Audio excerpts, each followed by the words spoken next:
Assalamualaikum.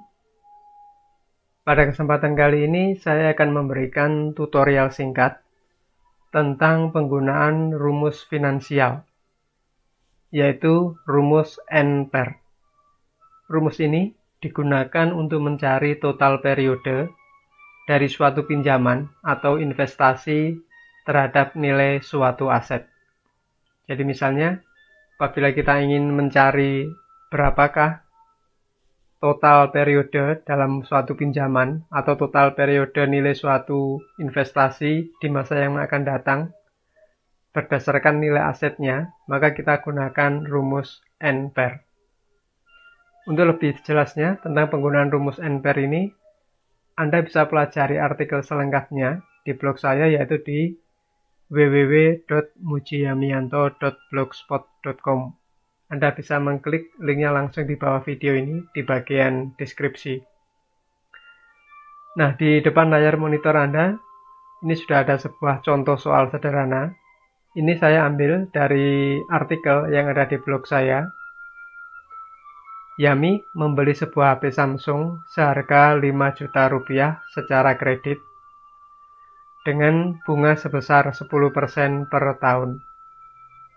Yami membayar angsuran secara tetap sebesar Rp1.577.354. Nah, yang ditanyakan adalah berapa tahun cicilan HP tersebut lunas. Untuk lebih jelasnya, kita tulis dulu poin-poin soalnya agar Anda mudah dalam memahaminya. Kemudian nanti akan kita simulasikan dengan menggunakan sebuah tabel. Dengan demikian kita bisa tahu berapakah perubahan saldo awal, bunga, cicilan pokok, dan saldo akhir setiap periodenya. Yang pertama yang diketahui adalah harga HP. Di sini sebesar 5 juta rupiah. Kemudian yang kedua adalah suku bunga sebesar 10% per tahun.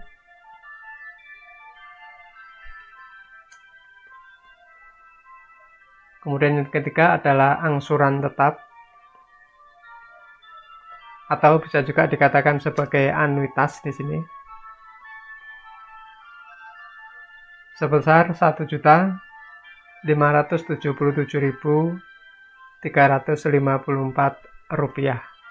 Nah, ini saya jadikan dulu ke dalam bentuk rupiah supaya lebih mudah nanti. Kemudian di sini yang ditanyakan adalah berapa tahun HP tersebut lunas. Jadi gini, yang kita cari adalah jumlah daripada total periodenya. Total periode. Nah, untuk mencari total periode, di sini kita gunakan rumus NPER. Kurung buka. Nah, di sini muncul rumus NPER. Rate ini merupakan suku bunga. Di sini sebesar 10% per tahun di sel AF3.2. PMT ini merupakan angsuran tetap per periodenya, atau bisa juga dikatakan sebagai anuitas, sebesar Rp1.577.354. Nah, sebelumnya Anda harus mengetikkan tanda min di depan nilai PMT. Kenapa? Agar nanti jawabannya bernilai positif. Kita klik di sel AF4.2.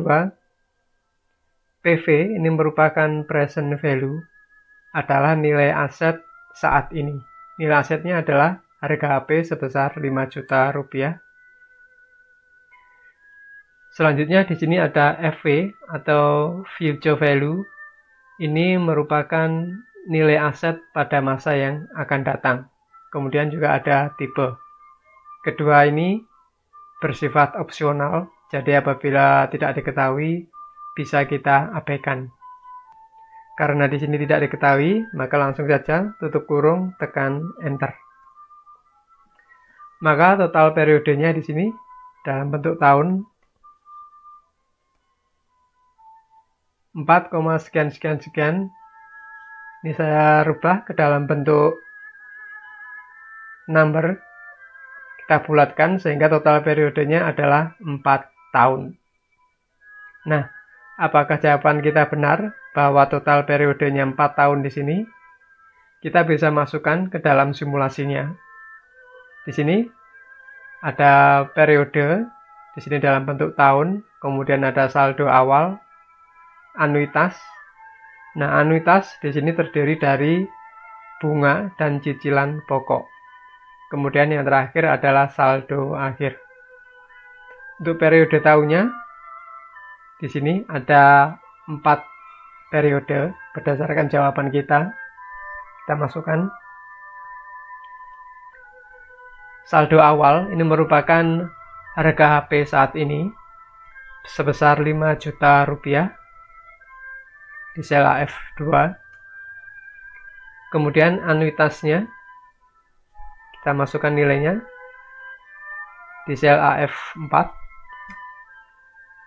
Kemudian bunga ini merupakan perkalian antara saldo awal sebesar 5 juta dikalikan dengan suku bunganya. Di sini suku bunganya sebesar 10% per tahun. Jangan lupa Anda tekan F4 agar alamat selnya absolut, tekan Enter. Maka bunga pada tahun pertama atau periode pertama sebesar Rp500.000. Cicilan pokok ini merupakan pengurangan antara anuitas di sel AG8. Tekan F4 agar alamat selnya absolut, dikurangi dengan besarnya bunga di sel AF10. Maka besarnya nilai cicilan pokok pada periode pertama sebesar Rp1.077.354. Nah, untuk saldo akhir, ini merupakan pengurangan antara saldo awal dikurangi dengan besarnya cicilan pokok. Maka sebesar Rp3.922.646. Saldo akhir pada periode tahun pertama ini merupakan saldo awal pada periode tahun kedua. Jadi kita masukkan saja di sel AH10, tekan Enter. Nah, apabila telah selesai, kita tinggal copy saja ke bawah. Demikian juga untuk bunga, cicilan pokok, dan saldo akhir. Nah, kita lihat di sini. Pada saldo akhir, periode keempat, nilainya adalah 0. Artinya apa? Dengan total periode selama 4 tahun, maka cicilan pokok kita atau hutang kita telah lunas. Dengan demikian, maka jawaban kita total periode selama 4 tahun ini bernilai benar atau match. Demikian saya kira penjelasan secara singkat tentang penggunaan rumus NPAR ini. Sekian dari saya, terima kasih. Wassalamualaikum warahmatullahi wabarakatuh.